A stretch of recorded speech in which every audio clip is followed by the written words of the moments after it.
Hello auditory, it's been a long time since our last review, but today we're gonna have the PS5 exclusive and this is God of War Ragnarok. So I was playing God of War for more than 25 hours and I didn't get to the 30% of the fucking plot. This game is massive. The locations, the design, the level design, the graphics, the gameplay is outstanding. I've seen some bitches was saying that this is not the full game, this is a DLC, but this is not a DLC. Those who are thinking like that, they are won the fucking life, I guess. But no, they are just over in their borders and they don't understand nothing at all, nothing. So first of all, we have the first part of the God of War. And this was outstanding. He was playing for the father who was protecting his son, and after you got the sequel, I mean God of War Ragnarok 2, and now you have opportunity to play for a kid. That's a nice little addition to the new gameplay. So what do you expect, motherfuckers? What do you expect? You expect everything that Santa Monica Studio will change the whole fucking gameplay? No, of course not. They are making the prolongation of the plot and making the story more interesting. Jeez, I hate those stupid motherfuckers, but okay. Well, returning for a long execution to Svartalheim, which is the way to Charty companions, Kratos walks into his bedroom and sits in silence. He reflects his increasingly strained relationship with his son Atreus. His normally unshakable stoicism cracks just enough allowed to rare moment of vulnerability shine through, as you can almost catch a tear about to roll down his cracked face before he retreats to sleep. That one place when he can heal. It's both the best and most understated moment in the game that lovely to lay on the thing. The PlayStation exclusive action adventure is undoubtedly impressive work, but Kratos does battle with a familiar foe here, the sequel syndrome, and trying to one-up 2018 phenomenal and self-reflexive God of War reboot developed by Santa Monica Studio took his more and more approach to development. There are more characters, more exploration, more puzzles, more quips, more bosses, you name it. If you are something you loved about the Kratos last going, you can bet you will see twice as much of it here. God of War Ragnarok is much bigger than its predecessor. Throughout not entirely better, it's more reminiscent of the jump between the original God of War in 25th and God of War 2, offering a largely similar experience down to its plot beats. The larger scope makes a messier story that loses some of previous game intimacy, but the trade-off even sharper combat that further established the franchise as a god of action names. So God of War Ragnarok is more a part 2 than a sequel. Obviously, it continues the story of reformed god killer Kratos and his son Atreus, which was left feeling a little unfinished in 2018 after the duo endeavorly unleashed in the early Flimboom winter. The tale picks up 3 years later here, with a long winter finally coming to an end, which means the cataclysm Ragnarok isn't far behind according to the prophecy. As you can probably imagine from the description, the sequel takes some much greater narrative swings than its preceded. While the last installment was a reference-contained drama about the Kratos-standard relationship with his son, Ragnarok is more a sprawling epic that more broadly focused on its retelling Norse mythology. For instance, its cast characters significantly expand with more imposing gods like a Thor, Odin, and voice-talking sidekicks that quip like they quoting a superhero movie. While the story is entertaining enough as mythological romp, it's a bit of a step down both in context of the Kratos' previous adventure on its own merits in 2018.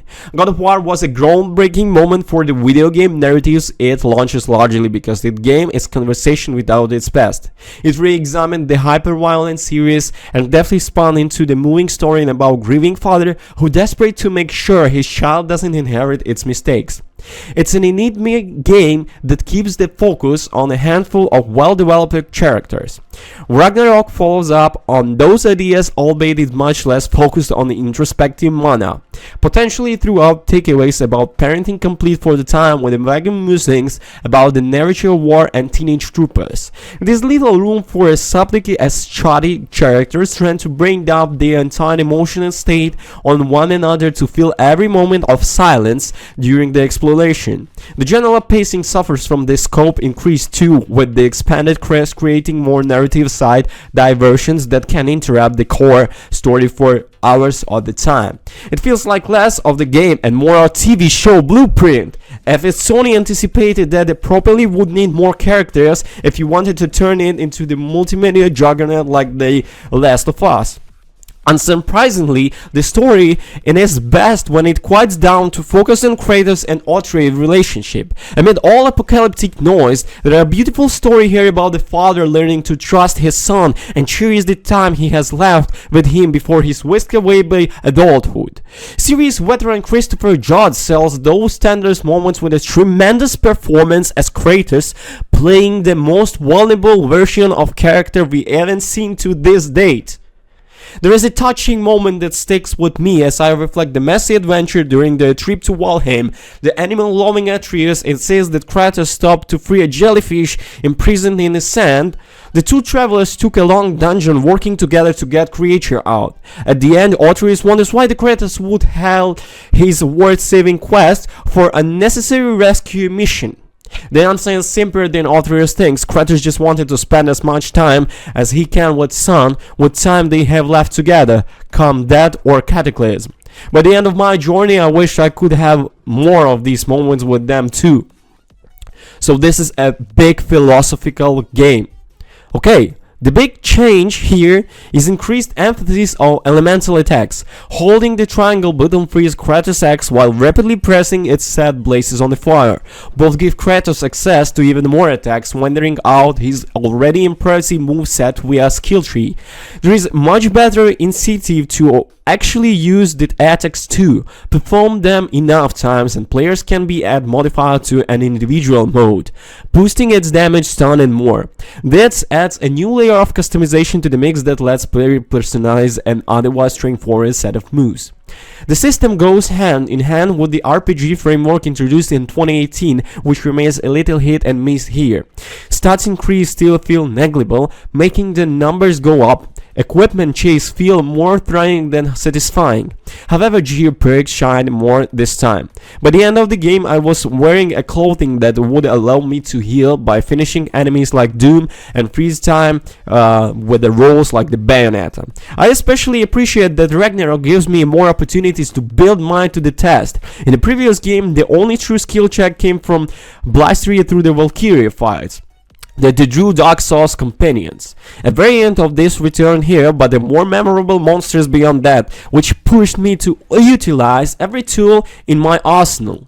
One fight against a massive beast locked in a treasure vault pushed me to master my otherwise ignored parrying skills, which deepened my approach to the battle the rest of my journey. So right from the one game's opening sequences, it's clear that Santa Monica Studio is sticking closely to a formula this time around. The 2018 game most memorable narrative beats are echoed here in a manner that feels a little calculated, as if working from a side deck of what fans responded while trying to double down. In fairness, this is a critic you could raise against about any game sequel. Well, actually, we can remember about the Horizon Forbidden West. I'm still finishing this game with the side quest and opening all for the platinum, but this game is outstanding. In the Horizon Forbidden West, you got the open world. Oh, wait. This is the God of War. This is the God of War review. Okay, so let's move on. God of War 2018 was praised for this similar small open world area, the Lake of Nines, which allowed Kratos and Atreus to sail around in search of sequential side quests. The idea is repeated here in multiple open spaces across the 9 realms that follow the same general format. What worked in 2018 still very much works here. Exploration is extremely rewarding thanks to the massive spaces are filled with valuable treasure and relevant elemental puzzles. Side quests are still a high side too, as some of the best narrative moments come from the entire optional content. One of the earliest side missions has the Kratos feeling trapped, the whale whose body turns into the own puzzle island, a Straudat quest that cleverly reflects Kratos' own insecurities. I could help but feel like moments tended to blur together this time through. The glut of puzzles, the increasing in collectibles, the excuse of small talk while riding around between the locations, the little in stick with me in the same way that my previously compact trip around the Lake of the Nine still does to this day. Sure, it's fun, but overexplore makes individual moments stands out less in the grander realm jumping adventure. It's not better, it's not worse, it's just more. It doesn't help the Ragnarök doesn't feel like as much as an improvement on the technical side either. Despite running on PS5, this is very much feels like a PS4 game down the way it hides loading with the clever realm trick. Ultimately, it's not something that bothers me. Ragnarök is inseparable from the procedure and only fair that fans would have upgraded yet to get actually see and complete story through to its end. But it doesn't add the feeling stagnation further building to its grade, but safe with God of War 2. So, that was all about the positive. Let's up the summary. So the Kratos best characterization yet, fantastic combat, more customization options, rewarding exploration. But about the cons, uneven story, RPG systems still don't click, and it's still technically staged. Recently it has been updated 2 or 3 days ago, and I didn't feel any updates. Probably they fixed some bugs, but anyway, I'm still making my day and my evening with this beautiful masterpiece of art, because this game on the next level. Thanks for watching. Don't forget to comment and subscribe. Bye.